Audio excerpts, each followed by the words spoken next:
So Ryan, the guy that's holding that camera right now, literally says to me, I would love to talk about active listening. It's a skill that I'm trying to build, and it seems like it's something that you're pretty good at. And he walked me through a couple of stories of where he saw that show up for him. So I'm going to do my best. If he's wondering about active listening, I know I used to wonder about it. I'm sure you're wondering about it too. I want to first put out there that I am not an expert in active listening. I don't think that, unless you're a monk, you're probably not the most active listener. I think we can all get better at that across the board. So one of the things I used to do when I was younger in school or whatever is trying to take notes, and you're listening for content instead of context.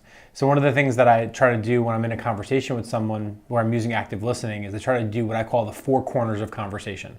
So context, creativity, relevance, and outcomes. I want to talk to that for just a second. So I always like to listen for context. So when someone brings something up, what do I know about that topic or I don't know about that topic that I can sort of test in the form of a question?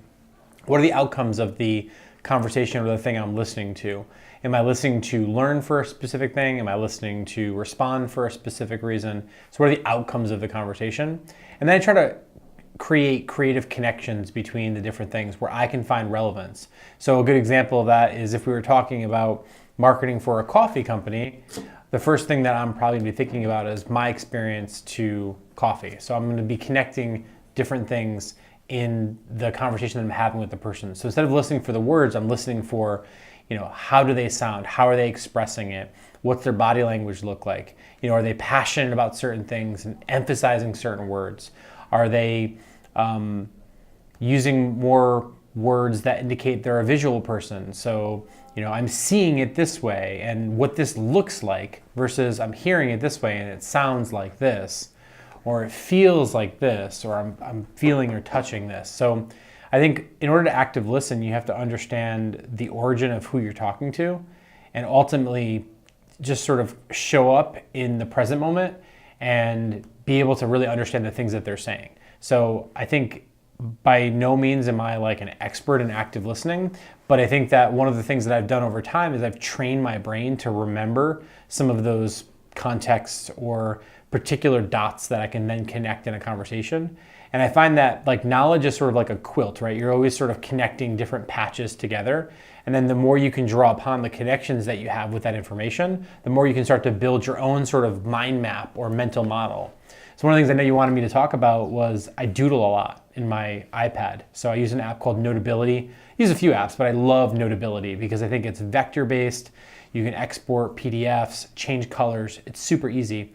I always used to like to have a notebook with me. So instead of taking regular written notes, which I find that distracts me, I like to sort of doodle in my notebook, and it actually helps me retain information. So I'll listen to what someone's saying, and then my brain processes pictures. So from when I'm hearing something, I'm processing those pictures or those metaphors, and I'm drawing diagrams or doodles or things that help me remember that. So what's really interesting is I could show you a page from my notebook from like 3 years ago, and maybe we'll put a link to a few of those in the article or the comment, but I'll look at a picture and I can remember that moment instantaneously. And versus when I look at my written notes, it really looks like, a doctor wrote it. It's all messy and scribbly. And if I'm listening and I'm trying to write down the things that people are saying, for me, and I can't speak for you, but for me, that's where I just kind of lose things. Versus because my brain's hearing things and listening, I'm a visual kinesthetic learner, right? So they have auditory learners, visual learners, kinesthetic learners. I'm more so visual kinesthetic. So by having that relationship with the piece of paper and the pen or the iPad and the iPad pencil, I'm starting to sort of go from sort of head to heart to hand and being able to connect those dots together. So that's where like how I started picking up sketchnoting. I remember I used to always doodle in my notebook and they were always ugly one color things. And then I found the color pen that was, you could click like the old school, school color pens, red, blue, green. And then I came across South by Southwest years ago. Back when it was still cool. And here I am, Austin, Texas. And I see this person on stage doing graphic recording. And they were doing these amazing things with like markers and Sharpies. And basically, as someone was talking in the keynote presentation, they were capturing visuals. And I was like, oh my God, what is this? And then I learned about graphic facilitation. And I learned about the power of visuals and how visuals tell such a great story. Pictures worth 1,000 words.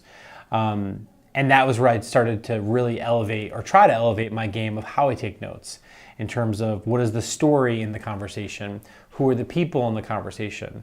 And then from there, started adding color. And that's where the color pen, or in this case, the iPad with Notability, started to add layers. So now what I do is, while I'm listening actively and I'm processing that information, I'm hearing it, I'm listening to not to react, but I'm listening to for context and those being able to understand the purpose of the person's intention, why they're saying what they're saying.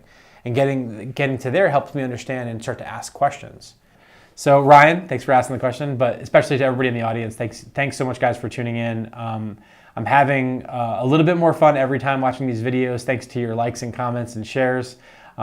It's awesome to hear the things that you guys are sharing with me on how this content is inspiring you or annoying you or whatever it is. I really, really appreciate you tuning in. I know time and attention is such a limited thing these days in the buzzword world that we live in with streams and Instagram and stuff. So thanks for tuning in, and I'll talk to you guys soon.